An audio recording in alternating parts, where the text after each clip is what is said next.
Hello दोस्तों, welcome to civil Seva Margdarshan. We will start the important question regarding series 71 question for 71st BPSC mains. तो उसी संदर्भ में आज हम बात करेंगे इम्पोर्टेंट एरिया जहां से चांस है आने का, क्योंकि अगर मैं फिर से कह रहा हूं बीपीएससी के जो अभी लेटेस्ट एग्जामिनेशन हुआ है डीएसओ का, उसमें आपने देखा होगा चाइना फैक्टर पे टोटली एक शॉर्ट क्वेश्चन बना दिया गया है कि नेबरिंग कंट्रीज में चाइना फैक्टर कैसे रोल प्ले कर रहा है।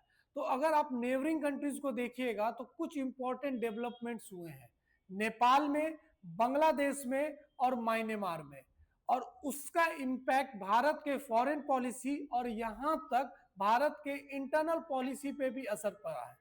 उसी को ध्यान में रखते हुए we will discuss one important question. इसके पूरे कंटेक्स्ट को समझेंगे और साथ में इंट्रोडक्शन, बॉडी पार्ट और कंक्लूजन क्या होगा उस पॉइंट्स को भी देखेंगे।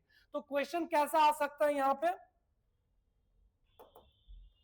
क्वेश्चन देखिए, assess the impact of domestic political changes in Nepal, Bangladesh, Myanmar on India foreign policy.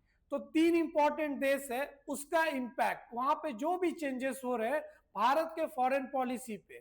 तो हम अगर बात करें इसके कुछ इंपॉर्टेंट स्ट्रक्चर को लेकर, तो आपको भी पता है अब जब आप नेपाल, बांग्लादेश एंड म्यांमार इन तीनों देश को देखिएगा तो कुछ कॉमन फैक्टर्स आपको दिखेंगे। क्या कॉमन फैक्टर्स है? पहला, ज्योग्राफिकल प्रॉक्सिमिटी। तीनों देशों के साथ भारत का ज्योग्राफिकल प्रॉक्सिमिटी बहुत क्लोजनेस है। सेकेंड इंपॉर्टेंट पॉइंट है पोरस बॉर्डर। पोरस बॉर्डर भी है, यह भी एक इंपॉर्टेंट है कि बॉर्डर मैनेजमेंट में बड़ा दिक्कत होता है। नेपाल में अगर हम बात करें, अगर हम बिहार के संदर्भ में बात करें तो हमें भी पता कितना आसान है नेपाल से भारत आना, भारत से नेपाल जाना। अगर हम बांग्लादेश की बात करें तो पोरस बॉर्डर है, क्योंकि बे ऑफ बंगाल और इजी एक्सेसिबल है, इसलिए आप ज्यादा ट्रैफिकिंग देखते होंगे बांग्लादेश बॉर्डर पे, और इसलिए जो हमारे बॉर्डर फोर्सेस जो वहां पे तैनात होते हैं उनके लिए बहुत बड़ा चैलेंज बन जाता है। म्यांमार में भी ये फैक्टर कॉमन है, ज्योग्राफिकल प्रॉक्सिमिटी, और यहीं पे हम बात करते हैं एफएमआर को लेकर, फ्री मूवमेंट रिजिम, जिसको 2019 में मिनिस्ट्री ऑफ होम अफेयर्स के द्वारा बंद कर दिया गया। तो ये सबसे इंपॉर्टेंट फैक्टर है जिसका इंपैक्ट भारत में पड़ता। तो पहला क्या है? Geographical proximity, porous border, and third movement of peoples. तो ये बहुत इंपॉर्टेंट कारण है। अगर ये फैक्टर्स नहीं होते, तो अगर यहां किसी भी देश में कोई भी पॉलिटिकल इनस्टेबिलिटी होता तो भारत पे ज्यादा असर नहीं पड़ता। पर नेपाल में अगर देखिएगा पॉलिटिकल इनस्टेबिलिटी हो रहा तो उसका डायरेक्टली भारत पे इंपैक्ट पड़ेगा। क्यों? मूवमेंट ऑफ पीपल्स ज्यादा है, दूसरा पोरस बॉर्डर्स है, एंड ज्योग्राफिकल प्रॉक्सिमिटी। म्यांमार में जो मिलिट्री कू हुआ उसका डायरेक्ट असर आप देखने को मिला। The movement of peoples, refugee crisis हुआ, और मणिपुर में जो कॉन्फ्लिक्ट हुआ था उसमें भी म्यांमार का कहीं ना कहीं मूवमेंट्स, डायरेक्ट और इनडायरेक्ट इन्वॉल्वमेंट था। बांग्लादेश, अगर आपको पता है बिहार हो या बंगाल हो, वहां पे माइग्रेशन बढ़ जाते हैं, इन्फिल्ट्रेशन देखने को मिलता है, रेडिकलाइजेशन देखने को मिलता, तो डायरेक्टली इंपैक्ट होता है। तो यहां पे कुछ भी होता है इन तीनों देशों में तो भारत पे डायरेक्ट असर पड़ता है। पॉलिटिकल इनस्टेबिलिटी हो या वहां पे क्राइसिस हो, ह्यूमैनिटेरियन क्राइसिस हो या डिजास्टर कुछ भी हो, तो उसके पे भारत का डायरेक्ट असर पड़ता है। तो भारत इसके संदर्भ में अपने फॉरेन पॉलिसी में कैसे चेंजेस करता है। तो अगर हम बात करें अगेन, पहला नेपाल को लेकर,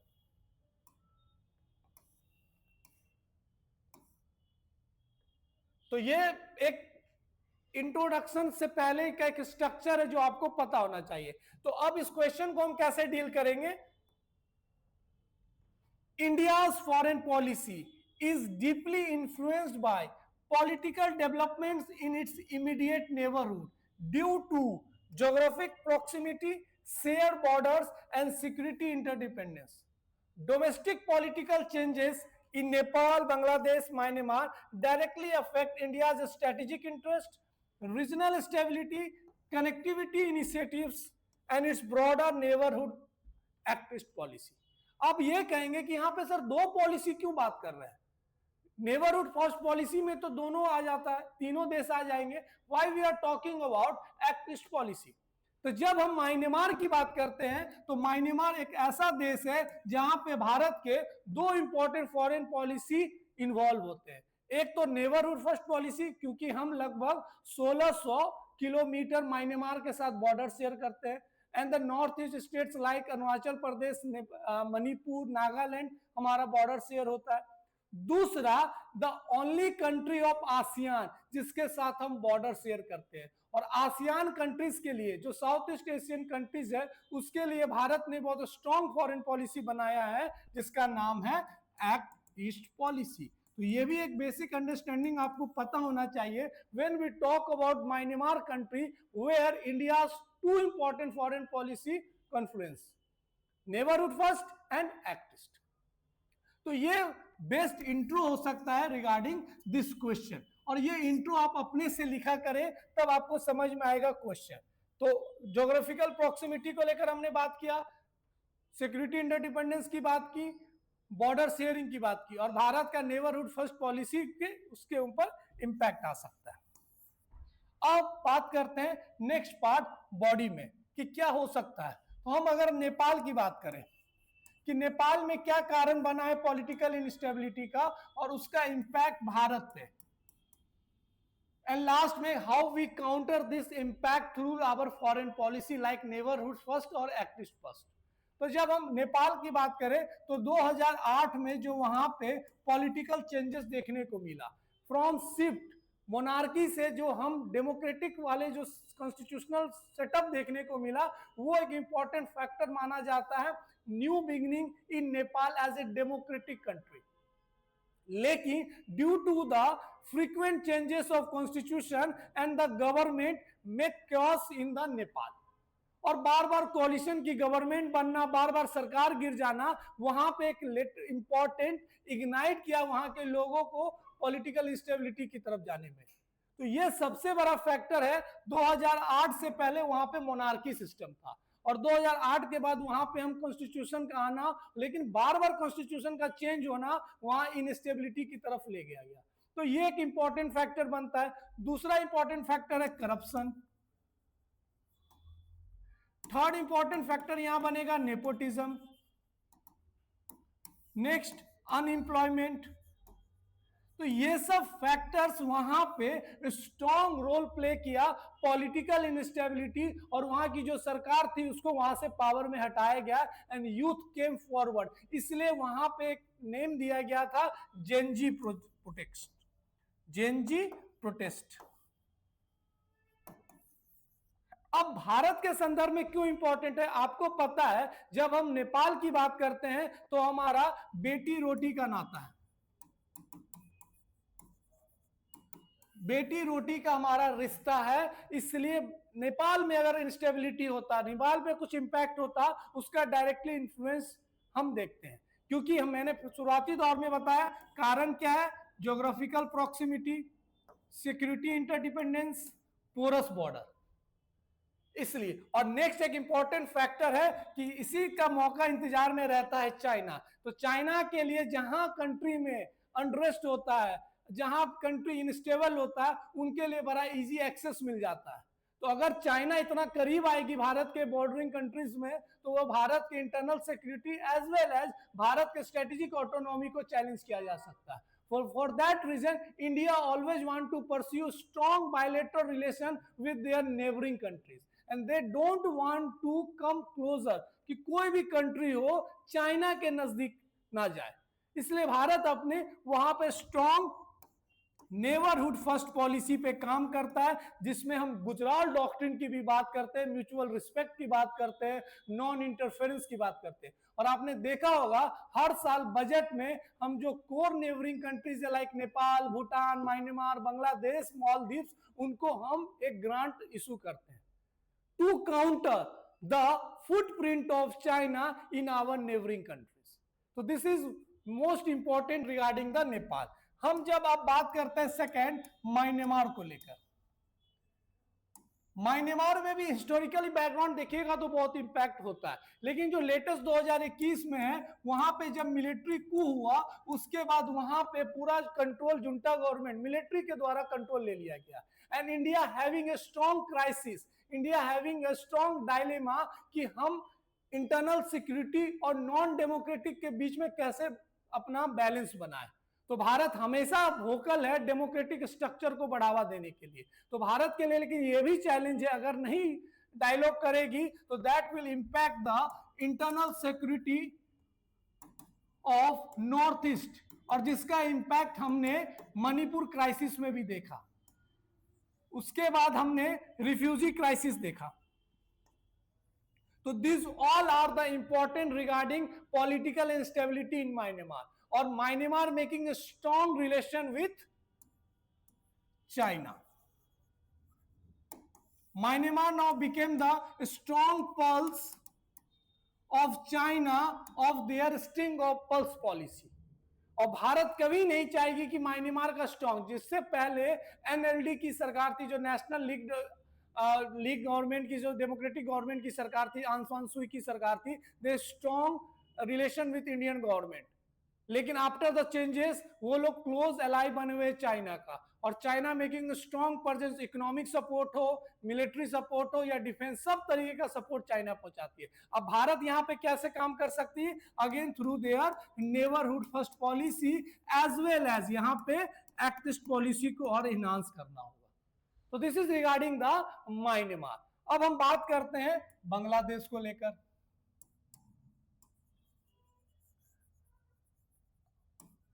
जब हम बांग्लादेश को बात करते हैं, कुछ इंपॉर्टेंट फैक्टर्स अब हमेशा याद रखिएगा। बांग्लादेश में अवामी लीग को पावर से हटाना, उसके बाद वहां पे इलेक्शंस होना और फिर से बीएनपी की सरकार बनना, this shows that now Bangladesh changes their mood regarding Indian government. Awami League को हमेशा माना जाता है प्रो इंडियन गवर्नमेंट, इसलिए जब भी कुछ इश्यूज रहता है they can easily solve by their dialogue mechanism. लेकिन ये बड़ा टफ है, क्योंकि जो कोर प्रिंसिपल्स था बांग्लादेश का सेकुलरिज्म को लेकर, बंगाली आइडेंटिटी को लेकर, शुरुआती दौर में बांग्लादेश नेशनलिस्ट पार्टी, जब हम जियाउर रहमान की बात करते हैं, जब हम 70s की बात करते हैं, उन्होंने इस कंट्री को हमेशा इस्लामिक की तरफ आगे बढ़ाया है, ना कि बंगाली आइडेंटिटी को लेकर।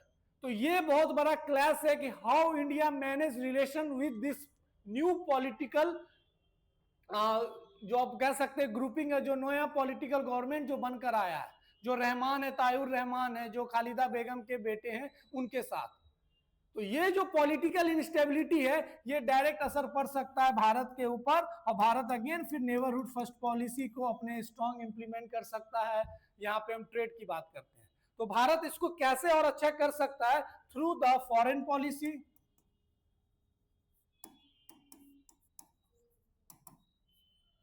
पहला तो इससे अच्छा कर सकता है, दूसरा इकोनॉमिक पॉइंट ऑफ व्यू से भी, जैसे में हम प्रिफरेंशियल ट्रेड एग्रीमेंट की बात करते हैं, दूसरा बायलैटरल ट्रेड एग्रीमेंट की हम बात करते हैं, उसके बाद हम कनेक्टिविटी को अगर देखें तो कनेक्टिविटी एक इंपॉर्टेंट फैक्टर है जिससे हम रिलेशन सुधार सकते हैं, जिसमें हम BBIN की बात करते हैं, बांग्लादेश, भूटान, इंडिया, नेपाल। उसके बाद हम IMT की बात करते हैं, India, Myanmar, Thailand trilateral highway. तो this all are the important factor जहां पे हम रिलेशंस को अच्छे से स्ट्रॉन्ग इंप्लीमेंट करेंगे, और जो पॉलिटिकल इनस्टेबिलिटी है उससे ओवरकम करके हम रिलेशन को और स्ट्रॉन्ग करेंगे। और लास्ट में जो इंपॉर्टेंट चीज है कि भारत का जो फॉरेन पॉलिसी है, neighbourhood first policy strongly implement करना, और साथ साथ में एक्ट ईस्ट पॉलिसी। और अगर और भी कुछ है तो भारत अपना यहां पे सॉफ्ट पावर डिप्लोमेसी यूज कर सकता है, क्योंकि म्यांमार एक बुद्धिस्ट कंट्री है और we are the land of Buddha. तो म्यांमार के लिए सबसे बड़ा जो पिलग्रिमेज सेंटर है वो भारत है, और इत्तेफाक से वो बिहार गया में है, गया जी में है। तो as a land of Buddha हम सॉफ्ट पावर डिप्लोमेसी भी यूज कर सकते हैं, क्योंकि people to people ties in तीनों देश के बहुत स्ट्रॉन्ग रहा है। तो this all are the important area जहां पे बीपीएससी डायरेक्ट क्वेश्चन पूछ सकता है कि पॉलिटिकल इंस्टेबिलिटी के कारण क्या है, भारत कैसे इसको काउंटर कर रहा है, and how they can use foreign policy to overcome. तो लास्ट में हम इसको अगर कंक्लूड करना चाहेंगे तो फिर ऐसे, domestic political shift in this neighbouring countries have created both challenges and opportunities for India foreign policy. तो चैलेंजेस भी है, हमने चैलेंजेस को भी समझा और अपॉर्चुनिटीज को भी समझा। India must adopt a pragmatic, balanced, engagement-oriented approach that security interest will supporting democratic stability. Always India supports democratic structure, regional cooperation, and long-term strategic influence in South Asia. तो organisation के through हो या भारत अपने soft power diplomacy के through हो, हमेशा strong relation develop करना चाहेगा and want to become a strong player in South Asia. तो this is very important question regarding 71st BPSC mains, where we want to understand कि ये instability और भारत के फॉरेन पॉलिसी पे कैसे असर पड़ेगा। तो आप हमेशा सिविल सेवा मार्गदर्शन से जो इंपॉर्टेंट क्वेश्चन है, ये सीरीज हमेशा आते रहेगा, फोकस रखिए। This all are the important section और क्वेश्चन यहीं से आएगा। अच्छे से पढ़ते रहिए, फिर हम मिलते हैं नेक्स्ट वीडियो में with the new questions regarding 71st BPSC mains. Thank you, take care.